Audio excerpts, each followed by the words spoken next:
the biggest thing that we want to talk about tonight is how do we help to reduce stress on your body? Because stress happens everywhere. And so we want to make sure that you find out how do you handle the stressors when they come in different ways. So we want to ultimately, the end goal is to help you create a stress toolkit, okay? The whole point of going over this is that as a chiropractor, we understand some very basic premises, is that if your body is on dysfunction, then your spine will be under dysfunction. So stress, as chiropractors know it, comes from three main areas. Number one is from traumas, physical trauma. You fall off your bike, you get hit by a car. Those are traumas. The second thing would be toxins. We are exposed to probably 32,000 chemicals a week, and your body has to detoxify those. We find it in our water, our food, and our air. The third category, which is always going to be the fourth Tuesday of the month, is called our thoughts. Our thoughts are things. What we think about and think about, we bring about. I usually say I could end the workshop now, but we want to give you some tangible things with this toolkit. But as a chiropractor, I can tell you as soon as I put my hands on someone's shoulders or their spine,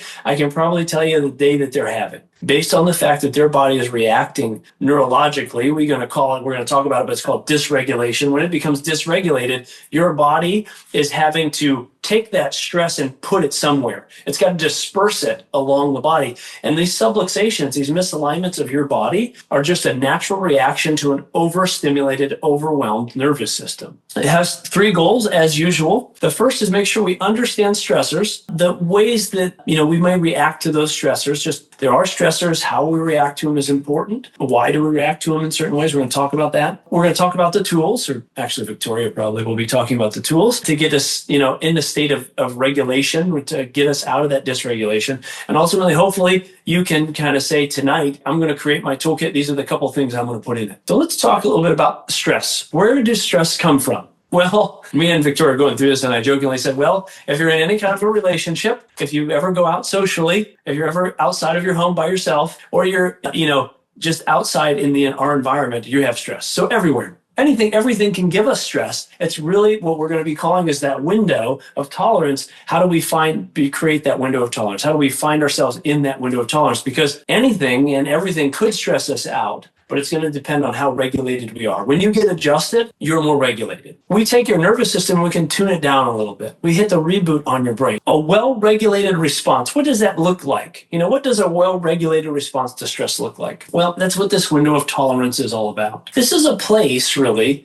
where a state, we'll call it, you can effectively manage stress and emotions in this window. Basically, in other words, you're in a state in which it isn't too difficult to face the things that come your way. You can think about them, you can manage them, you can react to them in a way that is easy, with ease. That is the window of tolerance. When you are reacting from the window of tolerance, you face a challenge. You don't run away from it. You have calm, grounded emotions. You're alert, you're engaged, and you're decisive. Well, that sounds really nice, doesn't it? That's why it's a window. It's a small window. These are all wonderful things, and we want to start to give you tools to get into that window best as possible, okay? Let's dive into that window when we leave it. So maybe there's a peephole, but you actually have this huge window that is what we call dysregulation. It's where we start to go into that fight or flight or freeze response. For anyone that's experienced trauma, any kind of general anxiety disorders, any other mental or emotional struggles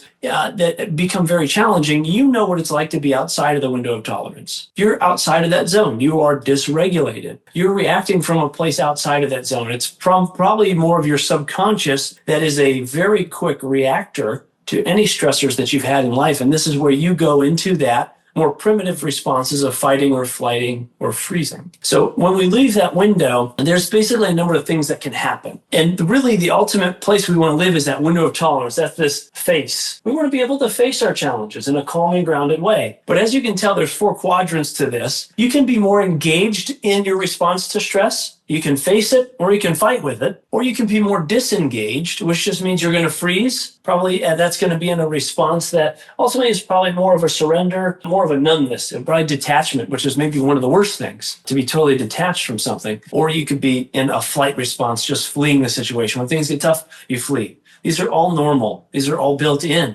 They're supposed to happen. And when we want to live from a higher level of our brain and live in that window of tolerance, there is only really one quadrant to be. Like I said, that window is smaller, I think, than the rest of those windows. Would you not agree? But the fight, flight, and freeze, that's that dysregulated responses. What we want to do is give you the tools to work toward that window of tolerance, go to that face response. Dysregulation has basically two simple components. There's a hyperarousal, which typically is going to happen more in your fight or flight response, or that hypoarousal, which is in the freeze response. So we can kind of be overstimulated or under, and depending on that quadrants, you're going to land somewhere in there when you have a response to stress. And every day, you probably can bounce around to different ones of those. You might do different places. You might have an affinity to one. But the goal here is to continue to try to help retrain our nervous system to a new place. Ultimately, if we are in these states of arousal, we want to make sure that we can identify symptoms. That's one of the first steps is if you're in the state, if it's happening, it might be hard to look at this situation. So I think when we're talking about some of these things, this is something that you're probably retrospectively looking at, is if you can identify the symptoms that you tend to experience when you're in this hyper or hypoarousal, and then building that kit. That's really the key. This little list I just want to get to real quick is to say, hey, if I'm in a hyperaroused state, I'm going to be on that left column there. I'm going to be tense, hypervigilant. I'm going to be have addictions to different things, obsessive thoughts, anger, aggression. On the other side of this, the hypoarousal, which is just as detrimental to your nervous system, you can't defend yourself. You might just shut down. You have a lot of shame, embarrassment. Memory loss even can happen, numbness. You're just on autopilot. These are hypoarousal states. All these states are really not allowing you to live to your full potential, and your body suffers in the long term. Again, subluxations come from these states of dysregulation, and those subluxations are very detrimental in the long term, just as the research has shown. These self-regulation methods is what we're going to talk about, is going to help you in practicing these so that you can bring yourself out of these states. We want to activate or stimulate you if you're hypoaroused, and if you're hyperaroused, we'll need to create more calm and relaxation. So there might be some people that just like a calming meditation may not be the thing you need. You might need to stimulate or move. We want ultimately to help you maintain that health triangle. That's the goal. Remember, your physical body, your mental body, and your social well-being all work together. It's continuous.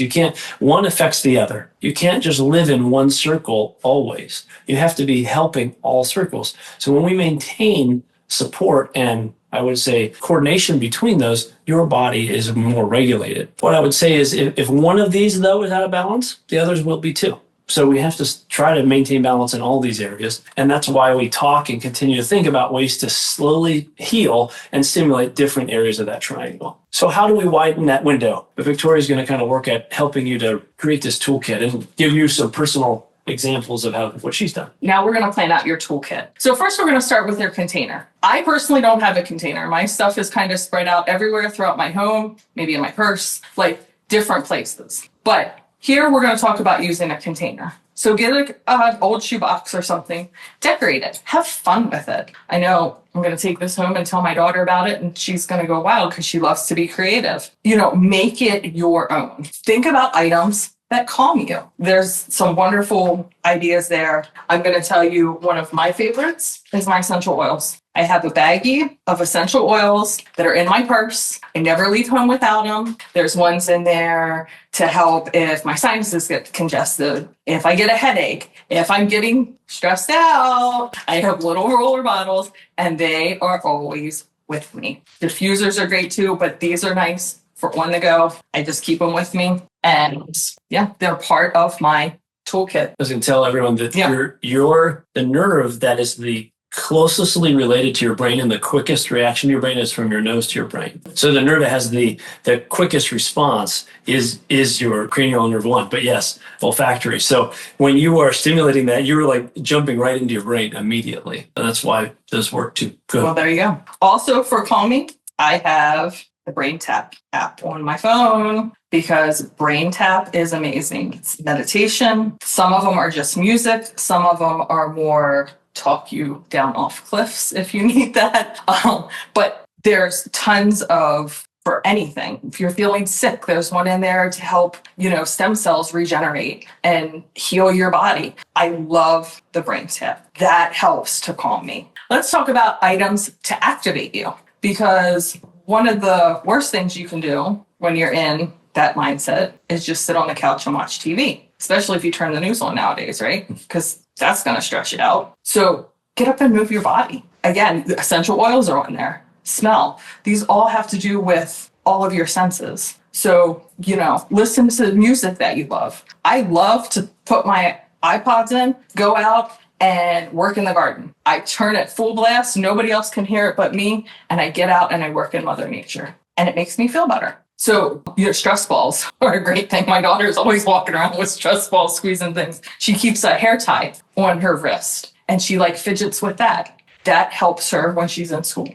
We've noticed this past year. So now she always wears it and she's always got something to fidget with. And she said, Mommy, it helps my anxiety. Wonderful. You found your first tool for your anxiety toolbox. I love it. And she's only 10. So if she can do it, we can do it. Healthy snacks. I stress eat. Anybody else stress eat? I go for the tub of ice cream or, the chocolate or whatever. It's the worst thing you can do. When you're in those things, your body needs the right kind of nourishment. And sometimes your gut starts acting up and tells you can get that. This one I love, reminder cards. So it's little things that you can put around, take lipstick and write on your bathroom mirror. I matter, whatever it is that you need to hear, I'm good enough. So just have those little reminders surrounding you of those daily affirmations, those what good things you do have in your life. Next, notes or letters. Write a note to yourself. I've never done this, but I like journaling. I have started journaling before bed every night.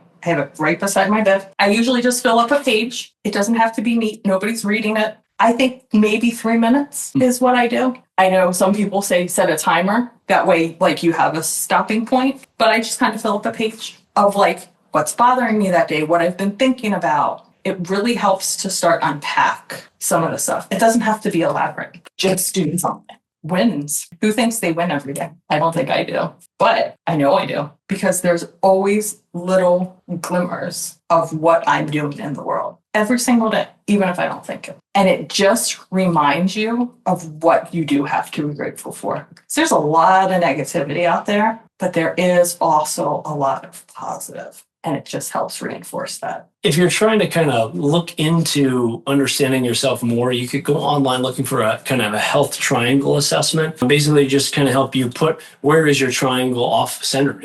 Where is that? Are you deficient in one versus another? Kind of like a report card, but it would help you probably start to beef up or fill up some of that either emotional well-being, mental well-being, or the physical, or nutritional well-being. So that's what that is. I think there's another one too. In counseling, there's something called the Pleasant Events List. You can download that. I'm sure you're going to find that. Just suggest activities to do to help you with your emotional regulation. What are some pleasant events you can go do?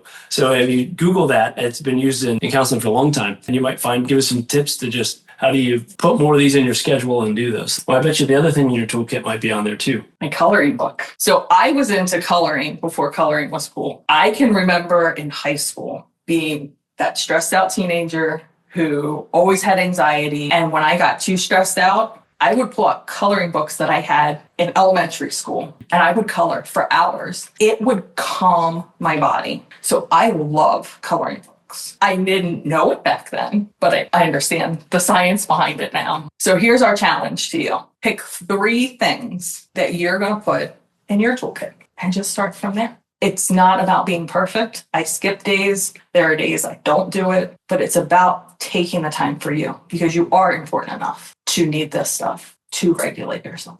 So we'd love to hear what you're going to put in your toolbox. What I would say is that after listening with Victoria and just being so truthful and honest, I appreciate that, is that nothing's perfect. Your adjustments, your regulation, and just getting here regularly, nothing's going to just make it all better or all worse in one day. It's the little bits that build up. And when you can start to build in these habits, that's when the changes happen. It's the little bits build up into a big change. And so be diligent. There will be days that it doesn't work as well as you want things to work. But if you continue to add processes, you'll be at a place which is a lot more tolerable, a lot more regulated than it used to be. Have a good night. We will see you guys in probably in a week or two.